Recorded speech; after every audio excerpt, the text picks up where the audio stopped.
Hello, everybody. This is Gregory with 5 Minute Catholic Apologetics, where 5 minutes of your time may get you to the divine. Today, we're going to talk about the TV show The Chosen and why no Catholic should watch this show. Now, before we begin, let's start with a prayer. In nomine Patris et Filii et Spiritus Sancti. Amen. Gloria Patri, Filio et Spiritui Sancto, secutor in principio et nunc et semper et secula seculorum. Amen. All right, so a couple of you guys are going to be like, well, obviously, Gregory, no good Catholic should watch this show. And others of you are going to be shocked, offended, and so forth.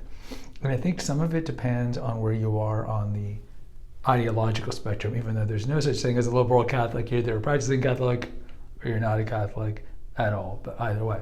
So this video, I think, is going to offend some people, and just hear me out. So I don't think I need to really talk about what The Chosen is, most Catholics, unless you kind of live in a, ideally it's probably good to live in a bubble like this. It is a show that was started by Dallas Jenkins, who is the son of Jerry Jenkins, which we'll talk about in a second. But he created the show a few years ago. It was funded by him and by crowdfunding support. And you can watch it, I believe, on Amazon. You can watch it on YouTube. And it's essentially a show about Jesus Christ and the ministry. And here's the deal. I understand a lot of people have probably watched this show and now they have a stronger faith. I get that. I totally understand that. And that's why I don't want to take away from that. But here's the problem with the show. And it's not just necessarily... Okay, I'll talk about the problems with fictionalizing Jesus Christ, and then I'll talk about what the issues I have with, particularly with this show. But fictionalizing Jesus Christ is always a slippery slope. When I was a kid, there was a seminal made-for-television movie called Jesus of Nazareth. I mean, they used to play that every Easter. It was like the star-studded cast of the 1980s. From like every British actor was in it. Olivia Hussey, I think, played the Virgin Mary, if I'm not mistaken. I mean, this was a big show in the 80s. And again, like The Passion of the Christ, for example, like these movies or TV shows are meant to bring people to the screens. Understand, above and beyond anything, they do make money. But the problem with fictionalizing Jesus is kind of like when you have a favorite book and then you watch the movie, and not just that you're disappointed, it's just the book's always better than the movie. And the thing is, like, The Chosen gives Jesus a personality. What does the gospel tell us about Jesus? The gospel doesn't really tell us that Jesus has a personality. Jesus is on a mission. We don't hear Jesus laughing or joking or anything like that, because it's not relevant to his mission. And ostensibly, I could see why they would want to create a show like this and flesh out Jesus as a character. But the problem with fleshing Jesus as a character, and Mary and Peter and Matthew and all these things, is that they have to, for the sake of creating a character arc, creating a storyline, and creating plot, they kind of have to fabricate things and take creative license on a lot of things just to make the episodes. Nobody can deny that. And eventually what happens is, the reason why television shows are effective is because they bring you in. They hook you in. They hook you into the plot. They hook you into the characters and what they're going through. And so you start creating a relationship with the fictionalized Jesus or the fictionalized Mary or whatever the issue is. And this is problematic because then you start thinking that this is the Jesus that you think. So you think, when I think of Jesus, I think of this guy. That's the problem with any fictionalized characterization of Jesus or anybody. Think of Moses. People think of Moses, they think of Charlton Heston from the classic movie, or Quo Vadis, or The Robe, or any of these kind of classic movies and TV shows that are around. So that's the particular problem with fictionalizing Jesus Christ, is you start adhering to an archetype or personality that doesn't exist. So you start thinking that the show's version of Jesus is Jesus, and that's not true. They're taking creative license. Now, my particular problem with The Chosen, and to be fair, I've only watched a few episodes, and it was a Catholic who told me about it, because I kind of live in a bubble, and I have a channel here, I have an episode here where I talk about how Catholics should just stay in the Catholic world, Catholic content. And here are my issues with it. And it's not about the acting or anything like that. So as I mentioned before, Jerry Jenkins is the father of the man who created this show. Jerry Jenkins, if you don't know, is one of the co-creators of the Left Behind series. Very successful book by evangelicals. And later, I think a couple of movies with Kirk Cameron as the actor that starred in it. And it details the eschatology or end times. In particular, it's the rapture view of end times. So clearly, the Jenkinses are evangelicals, they're Protestants. So they're bringing their Protestant view to their content. And Catholics don't believe in the rapture. We do not believe in the rapture. I have an episode here on how the rapture is completely unscriptural. Now, of course, Protestants will disagree, but understand that nobody in church history believed in the rapture as defined, as rapturists define the rapture today, until Thomas Darby came about in the 19th century. So 1,800 years of church history, nobody believed in the three visits of Jesus Christ, essentially, in the rapture. So that's one issue, is that they have obviously an evangelical point of view. Now, a lot of people who watch the show, they'll be like, well, but they casted a Catholic as Jesus Christ. Well, why do you think they did that? That's casting, that's marketing. They want to get Catholics in the show. So it's not a surprise. That doesn't mean anything. It's evangelical on every level. And they want eyeballs, they want money.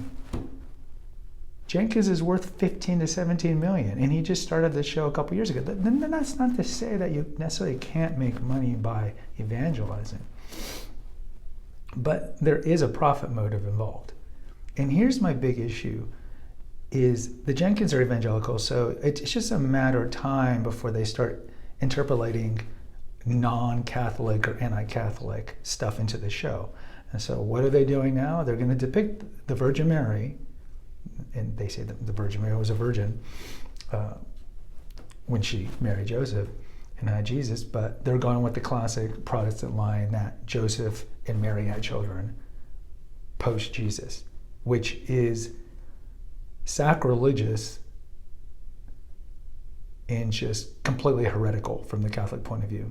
We have an episode here on the 5 First Saturdays, and in the 5 First Saturdays, that's one of the things that is petitioned is the blasphemy that's talked against Mary. Now, I wouldn't say blasphemy, because blasphemy is typically used for the God, but the insults that are hurled toward Mary, and one of them is that Mary had conjugal relations with anybody, including Joseph. Now, if you're a Protestant watching this, or maybe an uninformed Catholic teaching has always been, since the patristic fathers, that the Virgin Mary was a virgin her entire life. She never had conjugal relations with Joseph or with anybody.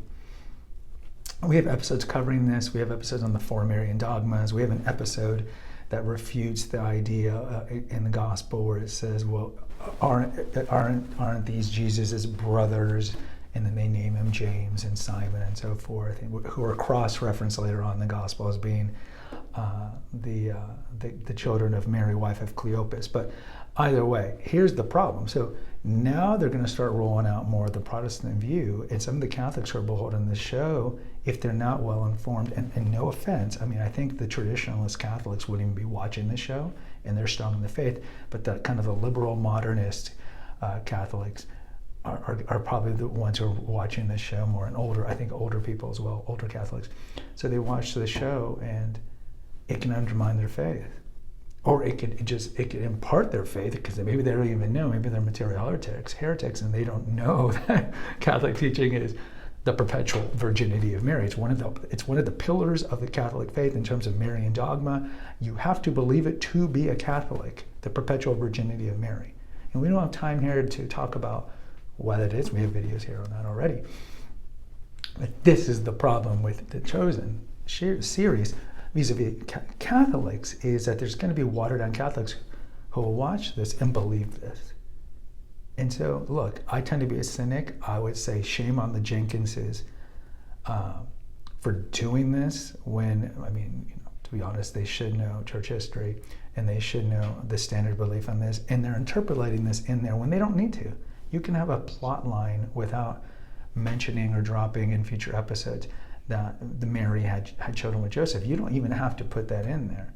But that's part of the intent. And this goes back again to can't worship God and mammon. Of course, if Jenkins came on the show on a live stream, he would deny that. But we have to be constantly vigilant. As I talk about in the episode on the parable of the sower, we have to make sure that we all think that we're on fertile ground, but most Christians are in the thorns, getting choked by what? They're not getting choked by eating too much dark chocolate. They're getting choked by riches. And so it's so easy. And look, I don't have this issue with this channel, because any money I make from this channel, I give to I'm not going to say which Catholic thing, but I give to a Catholic Christian. I don't make any money off of this channel. Even if it gets big, I made an agreement a long time ago that I give it all away. But you have to be careful that altruistic good reasons, because human nature, man, we can rationalize everything, can be spun and manipulated. And I think a lot of this, they won't deny it, but look at Jerry Jenkins, made millions off the Left Behind books. And from the Catholic perspective, led a lot of people to believe in heretical, nonsensical Protestant theology, which was bad, to make people believe in something that is wrong, erroneous.